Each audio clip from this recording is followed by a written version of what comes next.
Good afternoon, guys. All righty, let's start it out with Austin Ward from Letterman Row. Austin. Hey, Al. We'll just Hey, dive Al. right into it. You lose 4 seniors. That makes for a pretty big, challenging spring. And now we know that Dallas can't help. What is your unit looking like? How significant is this test for you over these 15 practices? Well, to answer your first question, the unit is looking very, very strong. Their attitude's been great. The best thing we have is competition, and I think everybody is competing. And so when that happens, I think you get everybody's best. We still have to improve every day. We've 3 practices in, but you can see the growth every day. And our goal is at the end of the 15 practices, be better in every way. Leading into the fall. So that it's been a good thing. It's been a positive thing so far. So they've come out with a great attitude. It is a great challenge in a lot of ways, but in the same breath, this is the evolution of football, especially in college. And so, this is where why they come to Ohio State. This is what it's about. So next guy's up. Take advantage of your opportunity, believe in yourself, and compete. And every day, be able to identify the things that you need to improve on. And so that's been our message is, hey, we've got to be fully conscious every day, and we've got to be really hard on ourselves. We have to be focused on how we can improve, and over time we'll get better. Thanks, Al. Yep. All righty, let's go next to Bill Landis from The Athletic. Bill. Hey, Al, at any of your previous stops or any of your previous jobs, have you ever had a situation like this where you lose basically 4 starters and you have to replace all of them? Off the top of my head, no. At some of the smaller schools I was at, we've had times where a lot of young guys have played at a school at a level of competition like this. Probably say no, but as part of you coach long enough, these things happen. And I can't tell you, I'm fortunate that the 4 guys that left did a great job of setting the example. And, when I first got here, those 4 guys, they grew, the past 2 years. There was an evolution there. So I think the young guys having the chance to witness that, being in a room with those guys and seeing how they developed and how they grew helps. And again, we don't really talk much about it. Our standard is our standard. And we've got to, that's, the next guy's up, and we've got to uphold that standard. So to answer you, Bill, I think it's a great question. I'm 36. I've been coaching 13 years now, not extremely long. This is probably one of the, the few times it's happened at this level, especially. So just roll and you coach, and it's a lot of fun in a lot of ways too. So. All righty, let's go next to Brendan Gulick, Buckeyes Now on SI. Hi, Al. Thanks for spending some time with us. Hey, I'm sure you're going to get asked about a number of the seniors, but I guess I'm more curious about Tommy Eichenberg. What do you really want to see from him this spring? What stands out? Why is he such a great fit in your unit? Well, number one, he works so hard. Like so much of being great at anything starts with effort and passion. Tommy loves football. He loves it. He loves being at Ohio State. Tommy was a guy coming out of high school who was committed at one point to Boston College. That's my alma mater. And so, and I say that just to bring up the point, highlight the fact that he wasn't a blue chip guy. And so he's always had a chip on his shoulder. He's always had things to prove, so to speak, that attitude. And that's what makes Tommy an elite player. That's what's going to make him an elite player. I won't give him that title yet, but I think he's trending that way. He's trending that direction because of that chip, that sense of purpose, that sense of drive. So what do I expect to see out of him this spring? Number one, leadership. He's got to lead. He's got to be a guy that leads by example and leads by communication. We talk about leadership in our room. You have to be seen, you have to be heard, and you have to be felt. And a lot of times they don't feel you until they first see you and hear you. And so for Tommy, that's what I expect to see. First thing. And second thing is become a technician. So much of what we ask our guys to do, scheme's important, and you have to execute within the structure of the defense. But there's individual one-on-one matchups that technique has to show up. And so a lot of those skills are only harnessed through actual reps, like really playing. Like you look at this whole duration, this whole period, we've had a lot of time to develop our bodies and but we haven't had a ton of time to play football, and so, for these young guys, they didn't get spring ball, they didn't get summer preseason camp. And so it takes reps, it takes those experiences to really become more of a technician. So I expect Tommy through this whole spring, for example, to become better technically, fundamentally, from the ground up. And the last thing I'll say is he's hyper competitive. It shows up in the classroom. Like, he competes in the classroom, he competes in the practice field, he competes on the field. So I expect him to continue to go on that direction. So I love Tommy. If I could ask one more thing, can you just maybe explain why Ohio State is such a special, important place to you personally? Well, special, the term special, it always starts off with the people. Like you could have a job on Mars, but if it's good people, I feel like that makes it a better job, a good job. And so I think the people here, number one, and not to say that places I've been in the past and have good people, but I really enjoy the people I work with, starting with Ryan Day. Obviously, it's documented. Me and Ryan, I've known Ryan. Ryan is a very influential person to me professionally, and I've known him personally for years, so I'll start with him. He's a great leader. He is an elite person to mold yourself after because of the way his habits and the way he lives his life. So I'll start with that. But then you go to the defensive side, man. I mean, we got some great guys. Kerry Combs, unbelievable leader, great person. Larry Johnson. I mean, I can go on and on the offensive side. So I think that's why Ohio State's special, because the people that you have a chance to work with, and being honest about that. I mean, and they make you better. The people here make you better, because everything at a place like Ohio State is expected to be excellent. And so every day you wake up, you get in there, you're motivated to be your best, because that's the standard in every way. The second piece for me personally is home. I mean, hey, listen, Sunday I had a chance to, my mom, she came over, she drove 20 minutes instead of 12 hours. And she was able to see her grandkids, my kids, and they get to know her as Yaya, and they really get to know her as that. My father, he's over all the time. He shares his opinion all the time. He knows the players. He's around it. It's unique. My kids get a chance to see my parents, and my in-laws, the same difference. They're about an hour away. So, having a young family and being a professional, doing what you do at the highest level, which Ohio State is that, and having your family around, that makes it unique. And that's unique to me personally. I'm just speaking, for me personally. You asked the question. That's why Ohio State's special for people, and this is where I'm from. All righty, let's go next to Bill Rabinowitz from the Dispatch. Bill. Hi, Al. You kind of answered what I'm going to ask you in the last question, but I sense you would have preferred that the Tennessee thing been under the radar. It wasn't. That's just the way life is now. Why did you decide to stay? And how much did the fact that you wanted to work with a new group of linebackers, that you're excited about this new core of linebackers, play into your decision? Yeah. So, to answer your first question, I was extremely disappointed and frustrated that, that was a private situation that was made public. And so that was very discouraging, man. I was, that's first time in that situation. That was obviously something that irritated me. And, but I moved on now, obviously we're here on the here and now, and we're rolling. So yeah, that's, I talked about the two reasons why Ohio State's special. I think, I have the opportunity to work with the group of guys that we're working with, that I get a chance to work with, was a big part of it too, man. I mean, listen, these guys a lot of these guys are young, and haven't had a chance to prove themselves yet. And, we have a great relationship in the sense of, I want to see them transition. I want to see them actualize their dreams. So that's a part of it too.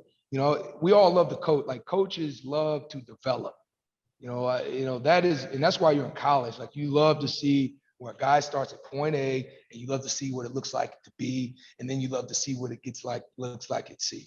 And that progression is why you're in college coaching. And so that's a great opportunity. It's a great opportunity here and now. And I have, and I'm confident in what they can do. I'm confident in what it'll look like because I know their potential. And so, yeah, that's a part of it too, Bill, so that was a factor in why I'm still here. And you mentioned that there is a standard here as coaches and as players. The previous linebackers set a very high standard. How confident are you? How much work did this new group have to do to reach that standard? Yeah, well, first off, this standard goes well beyond. So my father was a Buckeye, he's a linebacker. So like, you want to talk like the standard of Ohio State linebackers in that position, man, this thing, it goes well far beyond years. And so I constantly make we talk about that all the time. We're aware of that. So like you may feel some nicks and bruises, you may feel a little tired, hey, the standard is the standard. So that's non-negotiable. And that's something that we have to we do our day-to-day business, something we think in the back of our mind. And the guys that are in the room now, they've worked really hard.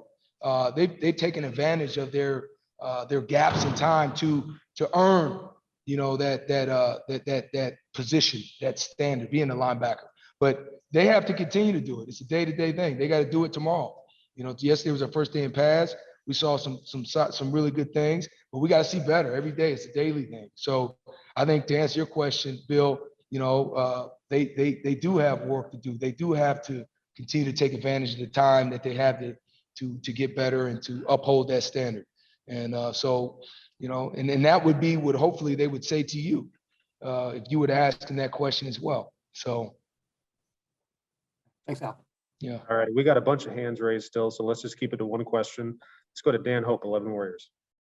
Hey, Al, I'm sure you're somebody who has aspirations to eventually be a defense coordinator, to eventually be a head coach. Just curious from your perspective in deciding to stay at Ohio State, how do you feel that can help you eventually reach those goals in your career? Well, I think I think for me personally, it was the right move. And I feel like being at a place like Ohio State will put me in position to actualize that. So I think, so to answer your question, yeah, I do want to become a coordinator. I do want to be a head coach, but I'm at a place, I feel like timing is important. I feel like timing, I'm fortunate to have that, to be able to use that is a factor in the equation. Like I don't have to jump at anything. And I'm not saying Tennessee's that. I mean, it's a great place, great program, great tradition. I just felt for me personally, it was the best decision for me right now, and to be where I'm at, man. And I feel confident that making that decision, it will put me in position when that time comes. All right, let's go next to Dave Biddle, 247. Dave. Thanks, Mike. Al, if you guys had a game today or tomorrow and Dallas was healthy, can you give us an idea what the depth chart would look like at linebacker? I was waiting on that one. Yeah, so I love the way you presented that too. You kind of snuck that in the back door. To answer your question, so Dallas, I'm gonna answer your question, Dave. Dallas, he's been here since I've been here. He has been an unbelievable. I mean, he's been one of the leaders of the room. You look at the exit of those four guys. He's one of the leaders of the room. So I have a lot of confidence in Dallas. I wish he would have been able to participate as much as everybody, this spring, but he would definitely be in the mix. I mean, he would definitely be in the mix, and I'm gonna leave it at that. But I'm gonna tell you this, you put me in that situation. We got to play today, on March 25th. I mean, you guys could probably set the depth chart before I could, and we only had one day of pads. So, but the guys, man, they've been working hard, man. So I got a room full of guys who are eager to prove, and I guess that kind of answers your question. Thank you. All righty, we got about 3 more minutes left with Coach, so let's do 2 last questions. Let's go to Nathan Baird, Cleveland.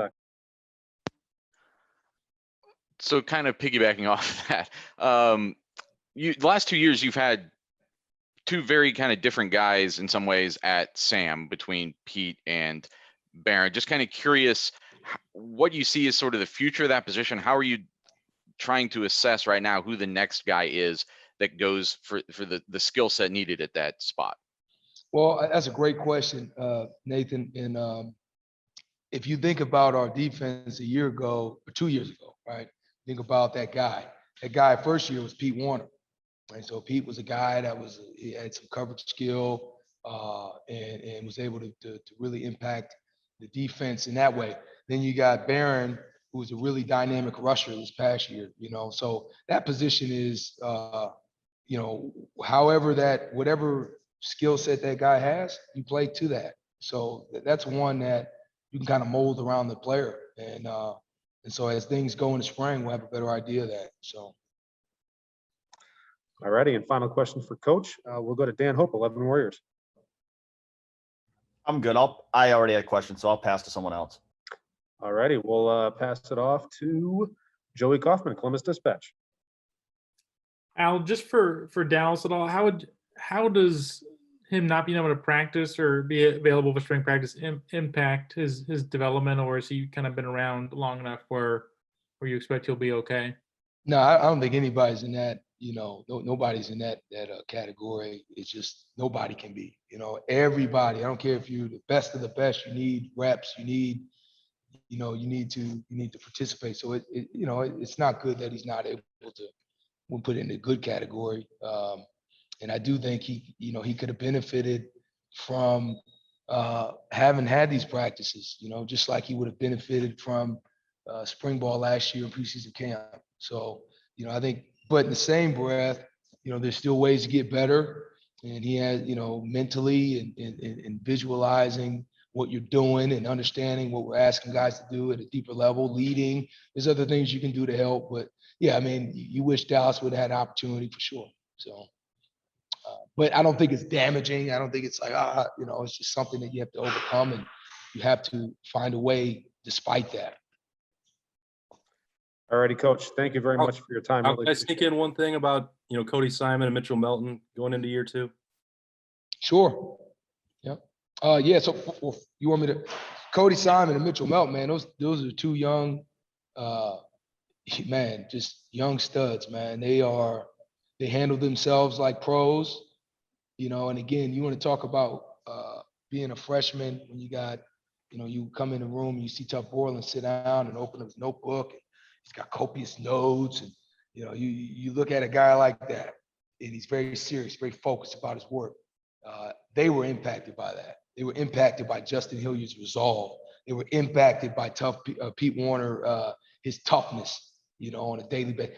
They were impacted by Barron's willingness to step up and become more vocal and as a leader, and his playmaking ability and his ability is really his selflessness. You think about Baron Browning, he was selfless because he played so many different positions. So Cody Simon and Mitchell Melton got schooled on what it looks like to be a linebacker here. And so they handle themselves the right way. They're very talented. I think everybody coming to Ohio State for the most part has a certain foundation of talent, but they're very talented. They're very bright. And they just need reps. They need those repetitions. They need to, they need to be coached. They need to be evaluated. They need to be pushed. And Coach Marotti is the best in the business at that, in the weight room and on the field. Like, that's why I don't have a voice, because those guys need it. They need that callus, because when it does callus over and it clicks, man, they're going to be pretty doggone good, just like a lot of guys before them were. Thanks for watching. Be sure to click on that subscribe button so you don't miss a single thing, and come visit us over at BuckeyeGrove.com for all the best Ohio State information on the web.